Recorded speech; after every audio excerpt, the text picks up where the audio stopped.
as you know, I was very interested in paranormal, occult, everything related to the other world, so to speak. When I probably started around 13, going to the library, getting every book I could on everything. And never really had that moment, which is probably like around at 22, where I just, I got involved in heavy metal Right. and partying and all that stuff. It- So it's it was interesting to hard. see that. Yeah. Oh, you froze. I think we had a freeze here. We'll let Bill pop back in, let it rebuffer. Guys, is he frozen for you too, or am I frozen? Yeah, yeah, he's frozen. Here too. Yeah, unfortunately. Back then. Oh wait. Oh, hey, there he It is. was very hard back then. Bill, you froze. You froze for about a minute there. No, quite a minute, but yeah. There we go. Felt like a minute. That's what happens when you talk too much about Annabelle. Damn it! Josh, fix the Annabelle problem. I'll work on it. All right. So where were we? What? Let's go back over that. I don't think we caught much of it. Right, what we were saying, I forgot. I know what I was saying. I was saying it's hard. It was hard back when we were young to find info. There was no Google, there was no YouTube, there was no internet, there wasn't people talking about this. We had to go and try to find the few books you could find in a library, and you couldn't. People didn't openly talk about this all the time because they would think you're crazy. So it was a lot harder when I started back then. Or you were instantly evil, trying to do something bad because you're touching this. You're interested in this one thing. Like it was. I remember that. Oh, he's devil worshiper. And then Geraldo Rivera didn't make it any easier for a guy who's into heavy metal to be interested in ghosts. Like exactly. That was a bad. I think it was 1988. He did that. So it was bad. When you go through this book, which by the way, great pricing on it. I have to say, like for a 400-page book that is that comprehensive, go check it out on Amazon. I'm not shilling for it. I'm going to actually get it myself. It's the next big book I read on my list. Thank you for putting it up. That's amazing. There it is. So when you sat down to write the book, what inspired you? Like why is now the time? Why did Dr. Slevin say, now I'm doing this? I'll be honest. When I first started, probably 5 years ago, I said I want to write something. I've read so many books. I mean, I've read almost every book out there that's on the subject. I've read so many books about how to be an investigator, how to investigate, and I read all of them, and every one has something in it that I liked. But to me, I never saw something that was a full, correct story, not story, but a thing of how to do this, a real how-to book with, you would get into something and then they would go off on something that I just don't believe in. And that's just me. So I started writing a book about how to do this. And then when I realized residential investigations and public investigations are so different that I need to split that into 2 books. And I started doing that. And then I said, you know what? I need to get my story out there first, because I think it's important for the people who don't know me to be able to learn who I am and everything before I put out a book on how I do things. I agree. That was my thing. And I really wanted to get this out there, but I struggled with it for many years. It was you just have so much over my 36 years. It's like, what do you put in? What don't you?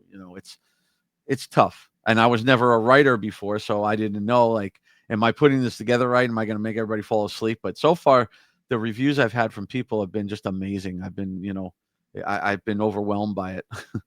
That's great. Did you like the writing process? Do you think you'll be doing more and more? I did. The editing process was crazy. I didn't expect it to be what it was. My editor is really thorough, and I've known her for a long time, so it was good. She helped, and the stuff she found, I wouldn't have even noticed. There's a lot of people out there that think you could just put your book out without an editor. I wouldn't suggest that at all. I don't care what you're writing. If you intend to publish it for other people to purchase and spend even $1 on, get an editor, get somebody who will tell you what's wrong or just fix it and show you what you should have done. Get an editor, get an editor, get an editor. It's not optional. I've purchased books without an editor in the middle, and you could tell. I read a lot of new authors, and when there's no edit process, even if they're really good, if they're technically good, you can kind of tell that somebody didn't rein them in where they should have, or so get an Right. editor, or at least get other opinions, even if all your writing is technical. So Yeah. congratulations to you on figuring that out on book one. A lot of people don't. It is. It's a process too, because like I was going back and forth with her, and she's like changing words. She's like, no, let's use this word instead. You've used this too many times. I'm like, you can't. That's because she doesn't know the paranormal. I'm like, that's the word you have to use. You can't use a different word. So there's a lot of back and forth with it, but it turned out great, you know. And David Sloan, who's a good friend of mine, he's the one that is the caretaker. They call him the doll tender of Robert the Doll down in Key West, and he wrote the foreword. He's an amazing guy. I really appreciate what he did and helped me with this. And I was down there 4th of July weekend with him. I stayed at his place for the week. Remember, he froze right here when he stayed for a week, guys. Yeah, you get. You're muted. There's Zaz. Yeah. I was going to say. Oh wait. Bill, you froze again. And Robert for the book. Bill, you froze again as soon as you said you were there. No more doll talk. No, oh my God, I really didn't notice that. It's 2 for Robert 2. would absolutely do that. This is perfect. And both of them are right back there in the case. So, oh, that's wonderful. That is absolutely wonderful. All right, I have to ask you a question. I was going to save for later, but who would win in a fight, Annabelle or Robert? I don't know about that one. Robert was never known as a. Yeah, well, Robert was never known as a demonic doll. He wasn't out there trying to, kill people. But so I don't know. He might. I don't know. I don't want to say anything against. I've seen a lot of letters of people afraid he would. I think it would be a draw. I'm not taking sides. They're both equally. Please don't hurt me, dolls. Yes. So you started saying you were there for a week. You got to spend like a week or so. A week. Yeah. Continue with that story, please. Yeah.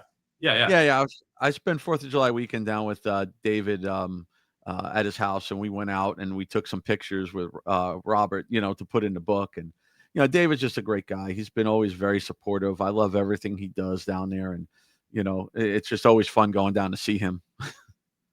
That's awesome. Did you get some personal time or anything one-on-one time with Robert to? Oh yeah, I mean anything? we were in the museum. I've dealt with Robert now for at least 15 years. I have a good connection with Robert. I was joking. I was actually did 2 lectures up in Connecticut at the beginning of September, and I was lecturing with Joe Frankie, who was part of the Warrens, and he was talking about a bunch of things, and I came up and I was talking about Robert, and I wanted to bring my little Robert with me because I bring him anywhere if I'm lecturing, but called superstition with things. I've been doing this a long time. I did not feel comfortable bringing him on the plane. I would not pack him in my suitcase and bring him on the plane. People could laugh, but I've been doing this a long time. I ain't playing with that. Do you check him in his baggage or?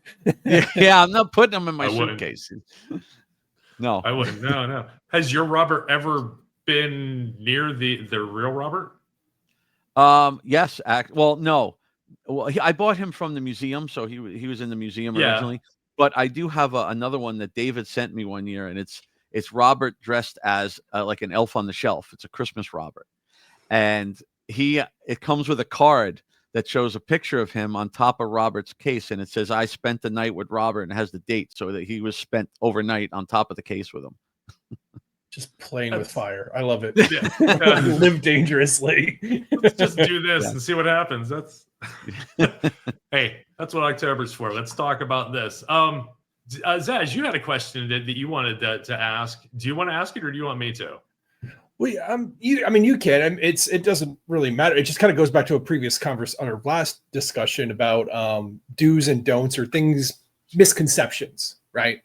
And it's anybody who knows me knows I'm a huge movie nerd. And there's obviously the trope that Americans kind of get everything that they know from a movie, right? And like they're running like if it didn't happen in a Charlton Heston movie, people wouldn't know anything about the Bible, right?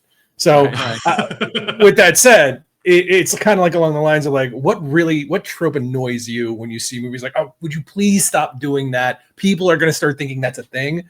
And what really are you passionate? Like, I wish they would get this right because it's so much more fascinating if they did it XYZ this way. Ooh, you're talking about in the movies. In movies, yeah. Yeah. well, I don't know. The movies are tough because the movies are always completely changed, and they have to make them dramatic for theater. Right. If you're talking about in the paranormal world, like actual investigators and stuff that learn from internet and from the thing, my main thing is learn how the equipment works. If you're going to use a piece of equipment, learn how it works, learn what makes it go off naturally. Don't just think every time the light goes off and something beeps that it's a ghost. You have to learn what actually triggers that to know if you're going to get real evidence. Don't use ghost phone apps. I'm going to get some crap for this, but Oh yeah. the phone apps are, look, phone apps. yeah, there's a ton of them. And people use them all the time. And here's the thing. Could they actually work? It's possible. I mean, we believe spirits can manipulate any kind of electronics, but there's too many things against it to prove it wrong because they're programmed. So they're programmed to produce, some of them, not all of them, some of them use GPS to know where you are, active listening to hear what you're saying, and AI to respond to you. So there's many things. And for people who say, well, no, I didn't accept that it could go into my contact. It can go into your contacts. Right. I've been in the IT field for 33 years. Believe me, yeah, you don't have to approve it. It'll get your contacts. Can I ask you a serious question, like a super serious question? Do the phone apps, do they use Bluetooth? Some of them I think do. I don't know. Some of them Bluetooth to speakers. No, he said and things like that. Yeah. Bluetooth. I heard that now, but yes. I missed that at first, but I got it. I know. Sorry, that one passed me. You got me on that one. No, that one passed. He's a dad now. He has to. That was good. Sorry about that. That's right. Back to, there is something related to that question as well. This is October. Obviously, it is the season of spooky and paranormal and people playing with it. Are there safe ways for people to play with paranormal or paranormal related things? Right. To experiment with this world? Well, I mean, with anything, like people always think a Ouija board is the doorway to the devil. And I don't totally agree with that. A Ouija board is a piece of wood. It's a game. It's a piece of wood, and it's a plastic planchette on top of it. It's not about the board. It's not magical. Yeah, there's nothing special about it. It's just when you use it, it's your intent of what you're doing and how you use it depends on what happens with it. But it's the same thing as if I pick up my digital recorder or my REM pod or my EMF meter, whatever. Anything we use is trying to communicate with the other side. So anything you do, that's why, like, the first thing I teach my team members, if they're new to this, don't ever use your equipment in your own house. Because if you grab a recorder and you sit in a location and you ask questions like, is anybody here? Anybody here? Anybody here? You're eventually going to bring somebody in.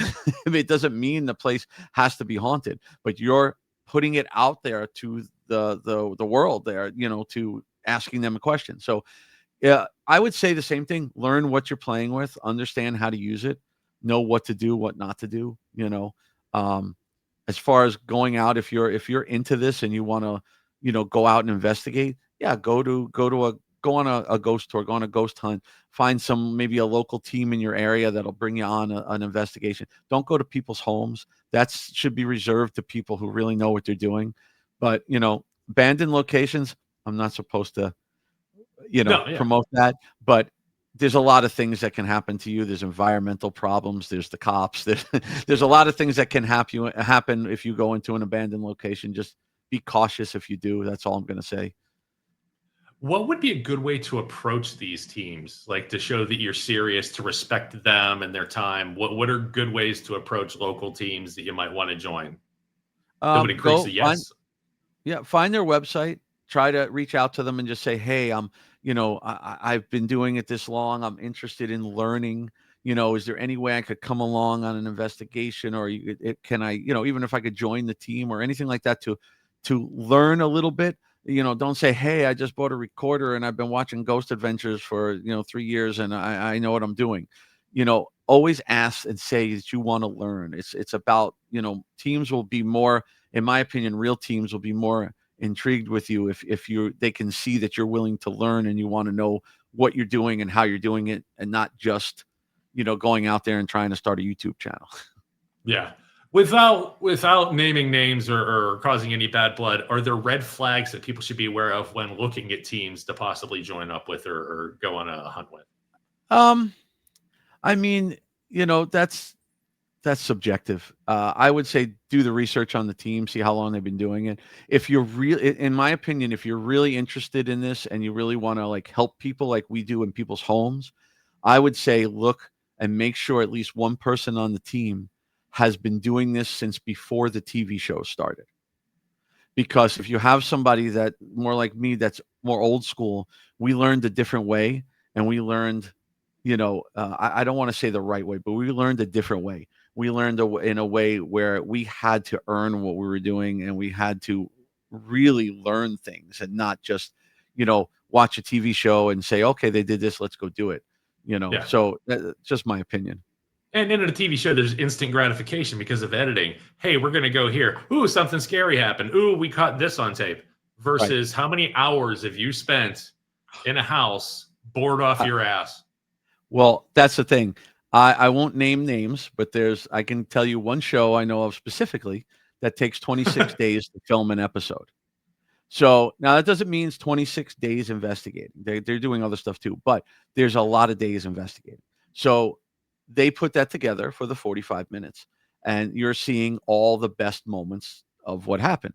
We go out and we can be out there for 12 hours with 5 people and tons of equipment and get nothing. Happens a lot and boring for most people. So I understand why they do it. I love the show. I'm not even complaining about that. I'm just saying like people who go out there to do this are expecting the instant gratification instead of sit in that room and be quiet.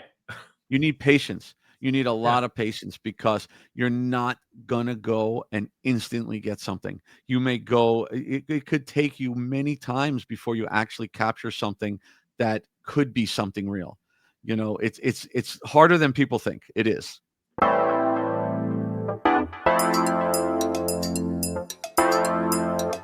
Have a great one. Thank you, everybody. Have a wonderful night. Be safe out there. Treat each other well.